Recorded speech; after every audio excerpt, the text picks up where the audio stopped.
Okay, just before we took our break, Larry was explaining the timeline of policies and loan conditionalities that forced down the capacity of government to help in regulating the price of rice. Price controls were removed for inputs such as fertilizer. And please, Larry, continue. Oh, yes. Before I continue, let me explain that privatization has been with us for the past 30 years at wala naman ay dulot na magandang resulta. When power was privatized and also water, what happened? We now have the highest power in Asia. Yes.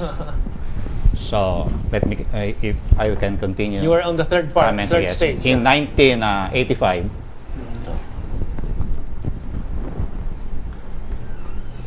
ito po yung pinakamalaking tama po sa atin dahil in 1985, lifting of price controls on milled rice. Milled rice. Yes. Liberalization of fertilizer importation, removal of fertilizer subsidies, privatization of NFA's function in wheat importation. Since before, we used to handle wheat importation, so wala na yun. Privatization of NFA's function in non-grains trading. Saan napunta yung wheat importation na yun? To private sector? Yes, it has been transferred to the one. So, yung kung dati may tubo ang NFA para masuportahan yung rice, nawala yun. Napunta kay Ladjo Concepcion and so on. General milling. Wellington milling, general milling. So, we used to generate revenues. That's right. When, for public interest. You were generating revenues for public interest. Nasa bulsa na nung mga dambuhalang ano. And the limitation of NFA's stabilization trading functions to rice and corn only. So, may limitation. So, we can observe from 1980 to 2011, instead of the Philippines becoming a rice self-sufficient, naging rice import dependent po tayo. Rice importation became bigger and bigger, ranging po yan from 1.1% up to 32%. We became 32% dependent on import? Yes. And today, are we around at 10% import dependent or 20%? Last year we imported how many? And then this year, 10%. 10%. That does not include smuggled rice. Of course. If you include smuggled rice, which we should, because that will be around 20% of the rice needs of the country. So that's it, Sir Herman. That's right. Kamentong yung institutionalization of the import-dependent rice industry and to shut down NFA. And we believe that there is a deliberate attempt, Kamentong, to privatize the National Food Authority. Yeah. In fact, I believe further than that, there is a deliberate effort not only to privatize but to eventually price rice so high that a great number of Filipinos will not be able to afford it, and we would be spreading famine despite availability but inaffordability of rice. Go ahead. I'd like to add something. Yeah. The loan conditionalities of foreign banks, particularly the anti-people loan conditionalities, are reflected in the budget of the agriculture on a yearly basis. Like for example, in Malaysia, Thailand, Vietnam, Indonesia, they provide 5 to 12% of the national budget to agriculture. In our country, we only provide 2% to 2.5% for the last 15 years. So, paano mo ma-achieve ang genuine rice self-sufficiency kung the seriousness of government to achieve rice self-sufficiency is at that level, only 2% to feed the Filipino people. Now, it is important to point out the fact that we can be rice self-sufficient. Maybe you can show the chart of that period. We can be. We can be. Definitely. And so we can be. Here is the chart I was shown earlier. The chart practically explains to us from 1974. Can we zoom in? Yeah. Okay. Yes. From 1974. From From 1974, titignan ko rito yung deficit eh. From 1974 to 1997, Hawakan mo, Larry, doon sa kabila. Okay. Para yan. Ayan, okay. the production is sufficient. And that is the blue, the Versus- production, the blue. Yes. The blue, no? Yes, versus the food requirement. And the red is the importation. The red line. This red line is actually the food requirement. Food requirement. Okay. It's Okay. actually a line graph and Okay, that's right, that's right. a bar graph. Okay. So, food requirement versus the production. Mm-hmm. So, from 1974 to 1997, We had surplus eh. May mga counting surplus eh. No? we had May surplus sobra. and we have sufficient in production. That's right. But when the IMF World Bank ADB loan conditionality was seriously implemented, That was 1985? together with the local government code. Uh-huh. Agriculture was So what year was that? Local government code? That was 87, was 88? placed Oh. to the dustbin of history because after that period, puro import na tayo. Import dependent Now, na tayo. the local Because government code, you were we telling destroyed the network of our agriculture down to the barangay Yes. level. And you were telling me that that was primarily due to the The devolution of devolution of the extension workers, the municipal agriculturists, the provincial agriculturists, down to the local government. down to the barangay level. Down to the barangay. So, that- hawak na sila ni mayor at saka si governor. Meaning, if the mayor and the government do not prioritize rice agriculture, the Department of Agriculture cannot do anything about okay. it. That's thanks to Nene Pimentel. That's the downside of the local government code. It should be revised in favor of rice agriculture if really the government wants to have rice self-sufficiency. Not to budget cuts, and agriculture should be given at least 10% of the national budget. Okay, let's move on. If we hope to cover all the many issues that you have so well prepared. No, go ahead. Yes, yes. I want.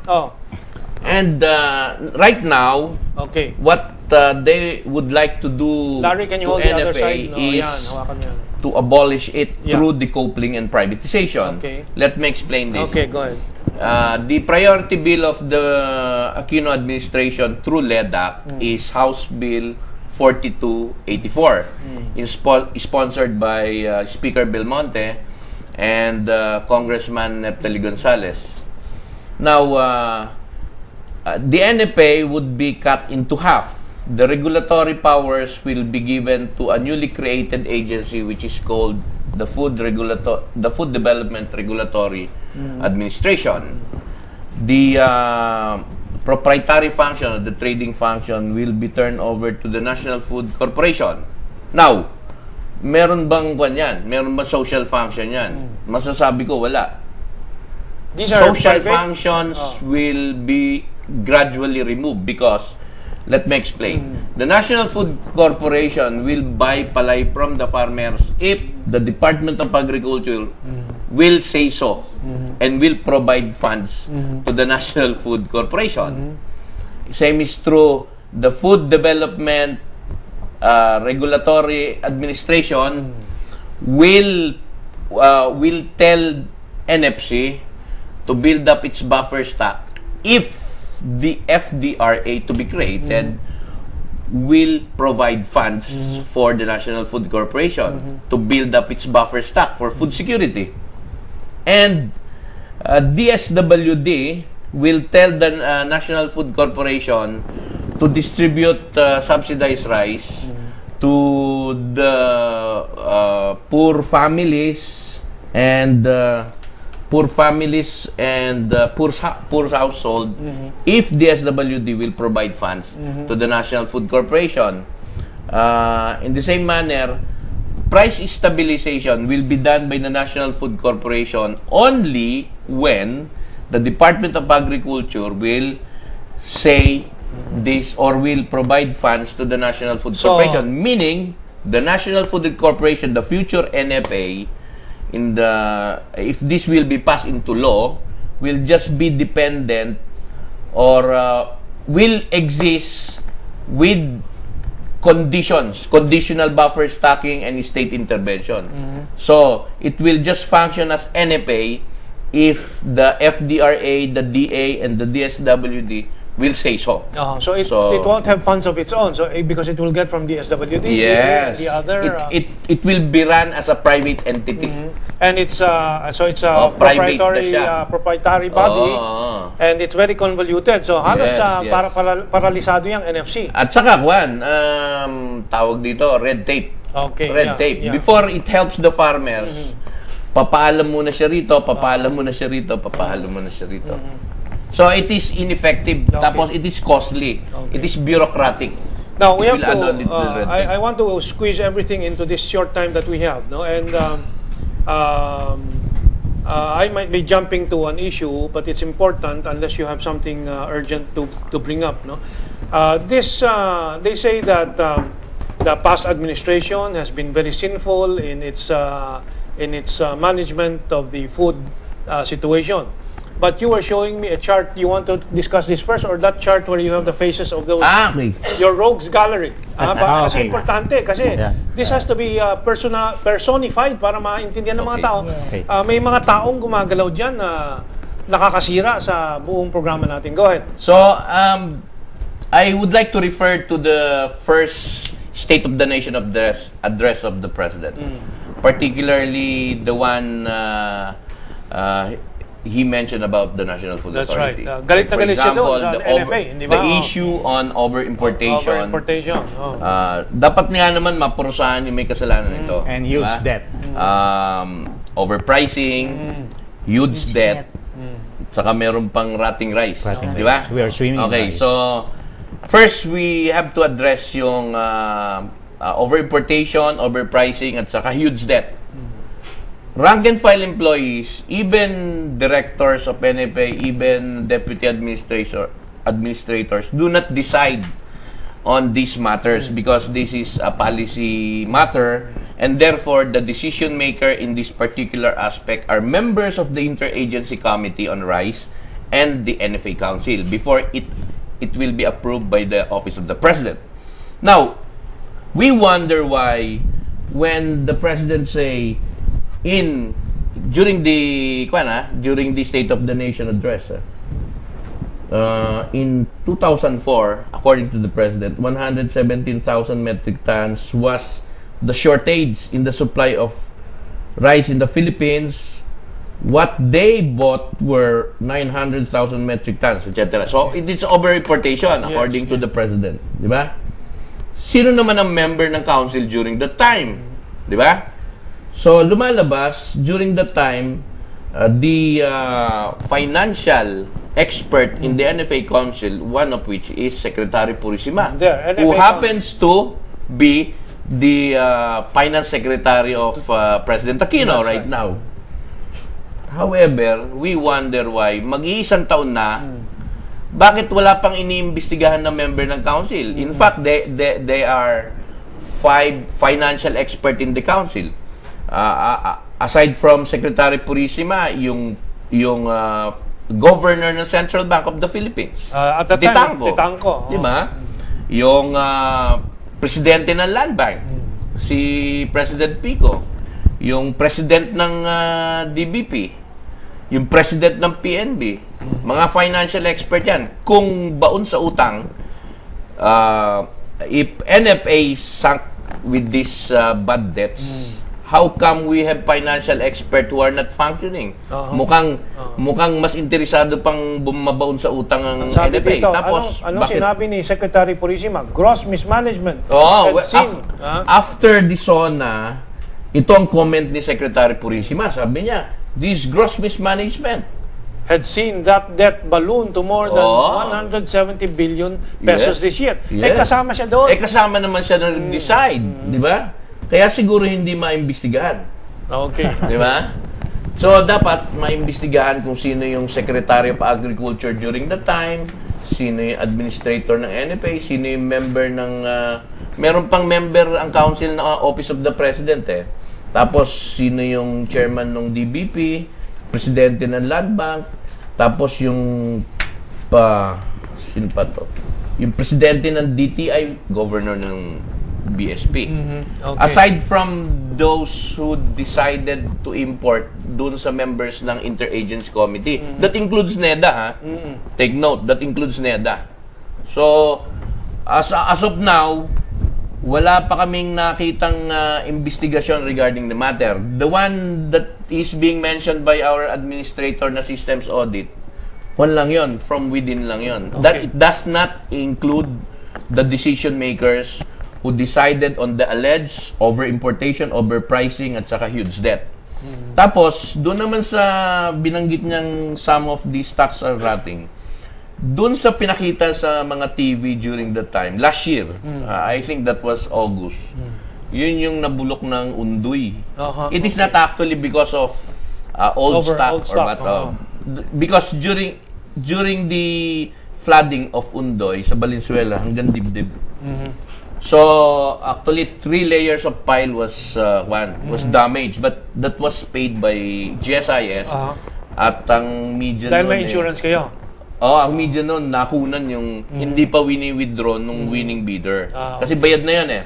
Tapos the second time around dito naman sa Visayas warehouse, ito naman yung water damage kasi during the time pagka nag-import ka, may portion dun sa barko na water damage. Okay. So it's being segregated dun sa warehouses. Okay. I think we have 10 minutes left, Things so like we have that. to move fast forward. Yes. Etong item dito, sa very well prepared position paper ninyo, no? On Secretary Florencio Abad of DBM and his fantastic figure. Kasi sabi nga niya, napakamahal o napakalaking gastos ng NFA. Please go into the details. Larry, would you like to do that? You have that? It's here. Itong part na to. Para ma-refresh yung memory mo doon sa figures. No? Kino-quote niya yung World Bank. Yung magkano? Bale, sabi niya, I'll just help Larry. Sige, go ahead. Sabi niya, yung gumagastos ang National Food Authority ng 8 pesos and 60 centavos for every 1 peso worth of rice to be delivered to the intended client. To be delivered to the poor, probably. Daw, he's quoting yung World Bank. If this is true, ang mangyayari niyan, like for example, 2009, the total cost of rice distributed in the whole Philippines is 52 billion worth of rice. So, going back to the formula of Secretary Abad of DBM, the NFA should have spent 423 billion in order to deliver 52 billion worth of rice, low price rice. So, that's fantastic. Hindi ko yun. That's unimaginable because for 38 years of existence, hindi pa nakakahawak na ganung kalaking pera ang NFA coming from the NFA government. never had that kind of budget. Yes. Saan nakuha ng figure nung ADB ba? Kino-quote niya ang World Bank. So I think there's something wrong about the data. Okay. Sige, we have 5 minutes left. Go, Larry, go ahead. Comment on in connection with what Roman said and what your question before we start the program, whether the NFA is performing its mandate, because we are only procuring as low as 1 to as high as 6% sa farm, and sa market level is how much? As high as 30% sa inflation. We would like to emphasize that time and again, we are telling the public that the mere presence of NFA stabilizes the price of rice in the farm level and the price of palay in the farm level and the price of rice in the consumer level. That's because the NFA tames the middlemen. As a price leader. Okay.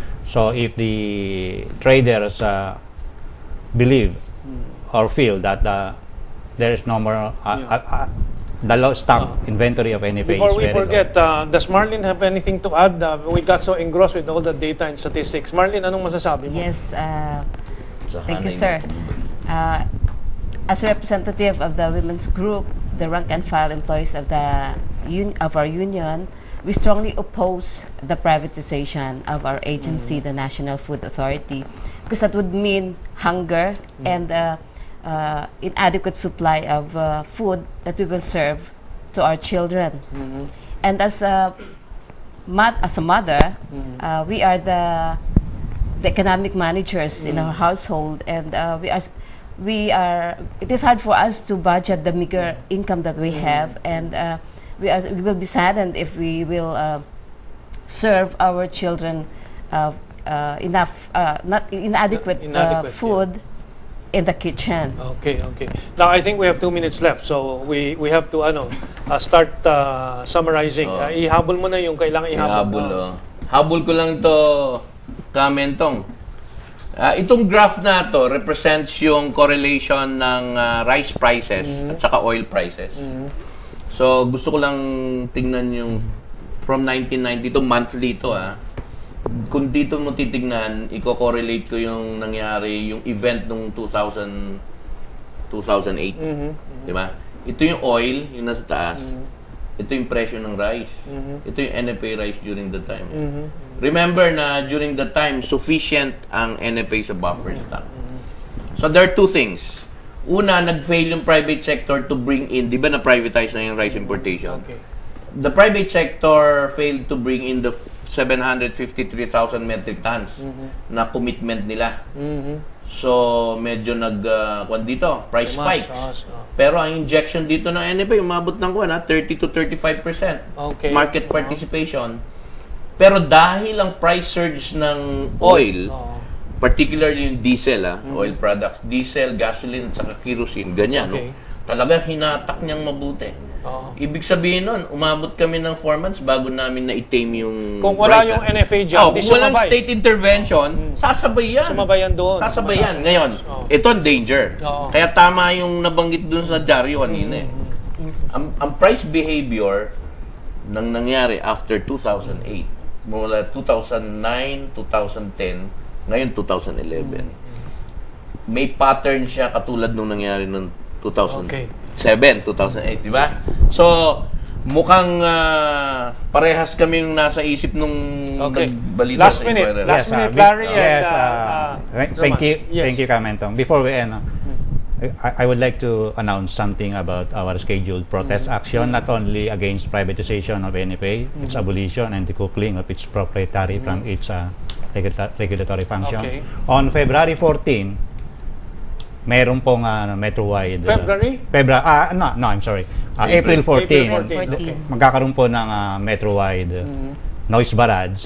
Ang tawag po namin dito is kalampagan para sa makabuluhang sahod. Sali ako dyan. Yes, para sa makabuluhang sahod laban sa pagtaas ng presyo ng bigas. Gaganapin po ito sa Marikina, Tatalon, and then sa Circle dyan po sa Government Center, and sa Agham Road. Okay, last 20 seconds. Bale, nananawagan kami sa Pangulo ng Pilipinas, si Pangulong Pinoy, at sa mga members ng Congress. There's nothing wrong about the NFA Charter. All they have to do is to follow the NFA Charter. Kasi ang nakalagay sa NFA Charter, kinakailangan mag-provide ka ng pondo, the state shall provide funds thereto para ma-implement yung food security program at saka price stabilization. At maliwanag na maliwanag sa charter natin yan. Tapos kinakailangan sundin lang nila yung nakasaad sa Magna Carta for Small Farmers. Anong nakalagay dito? Ang nakalagay dito, the state shall give highest priority to agriculture. So dito lang, pagsunod sa NFA Charter at pagsunod sa mga batas sa rice agriculture, katulad ng Magna Carta of Small Farmers, we could avoid food crisis. We have no more time. Crisis. Okay? Diba? So, matapos ng noise barrage, baka makapag-schedule ulit tayo, magpag-usapan natin ito. With that, I'm sorry, we have no more time. Maraming salamat and have a good week. Maraming salamat. Okay, thank you.